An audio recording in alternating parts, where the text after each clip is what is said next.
ನಮಸ್ಕಾರ, ನಮ್ಮ Kannada YouTube channel ವೀಕ್ಷಕರಿಗೆ. ನಾನಿವತ್ತು ಒಂದು ಔಷಧಿ ಗುಣ ಹೊಂದಿರತಕ್ಕಂಥ ಒಂದು ಸಸ್ಯದ ಬಗ್ಗೆ ತಿಳಿಸ್ಕೊಡೋದಕ್ಕೆ ಬಂದಿದ್ದೀನಿ.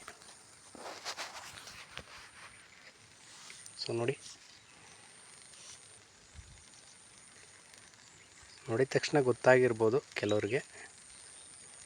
ಇದು ಒಂದು ಸಸ್ಯದ ಹೆಸರು ಬಂದು ಮುಟ್ಟಿದ್ರ ಮುನಿ ಅಂತ. ನೋಡಿ ನಾವು ಹಿಂಗೆ ಮುಟ್ಟಿದ್ರೆ ಅದು ಪೂರ್ತಿ ಮುದುರ್ಕೊಳ್ಳುತ್ತೆ. ಅದರಿಂದ ಇದನ್ನು ಮುಟ್ಟಿರ ಮುನಿ ಅಂತ ಕರೀತಾರೆ. ಈ ಒಂದು ಗಿಡದ ಪರಿಚಯ ಮಾಡಿಕೊಟ್ಟೆ. ಇದರಲ್ಲಿ ಯಾವ ಔಷಧಿ ಗುಣವನ್ನು ಅದರಲ್ಲಿ ಅಡಗಿಸ್ಕೊಂಡಿದೆ ಅಂತ ಒಂದು ಪರಿಚಯ ಮಾಡಿಕೊಡೋಣ. ನೋಡಿ, ಈ ಒಂದು ಸೊಂಟ ನೋವು, ಬೆನ್ನು ನೋವು,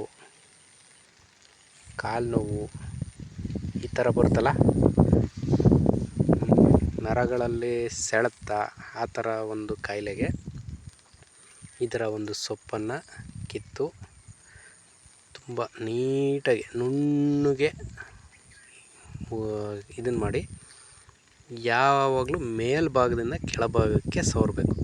ಆ ನೋವು ಇರ್ತಕ್ಕಂಥ ಜಾಗಕ್ಕೆ ಮೇಲಿಂದ ಕೆಳಭಾಗಕ್ಕೆ ಸವರ್ತಾ ಬಂದರೆ ಅದು ಒಂದು 15 ದಿನದಲ್ಲಿ ಪ್ರತಿದಿನ 1 ಟೈಮು 2 ಟೈಮು ಸವರ್ತಾ ಬಂದರೆ ಆಟೋಮೆಟಿಕ್ಕು ಆ ಒಂದು ನೋವು ಪೇಯ್ನು ಕ್ಲಿಯರ್ ಆಗುತ್ತೆ.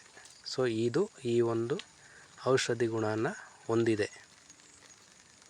ಸ್ನೇಹಿತರೆ, ಇದ್ರ ಬಗ್ಗೆ ನಿಮ್ಗೇನು ಅನಿಸುತ್ತೆ ದಯವಿಟ್ಟು ಕಮೆಂಟ್ ಬಾಕ್ಸಲ್ಲಿ ತಿಳಿಸಿ ಅಂತ ಹೇಳ್ತಾ, ಹಾಗೆ ನನ್ನ ಚಾನಲನ್ನು ಯಾರು ಸಬ್ಸ್ಕ್ರೈಬ್ ಮಾಡ್ಕೊಂಡಿಲ್ಲ ಇಲ್ಲಿನವರೆಗೂ ಸಬ್ಸ್ಕ್ರೈಬ್ ಮಾಡ್ಕೊಳ್ಳಿ. ಹಾಗೆ ಪಕ್ಕದಲ್ಲಿರ್ತಕ್ಕಂಥ ಗಂಟೆಯನ್ನು ಒತ್ತಿ ಹೊಸ ವೀಡಿಯೋಗಳನ್ನ ನೋಡೋದಕ್ಕೆ ಅನುವು ಮಾಡ್ಕೊಳ್ಳಿ ಅಂತ ಹೇಳ್ತಾ ನನ್ನ ವೀಡಿಯೋನ ಮುಗಿಸ್ತಾ ಇದ್ದೀನಿ. ನಮಸ್ಕಾರ.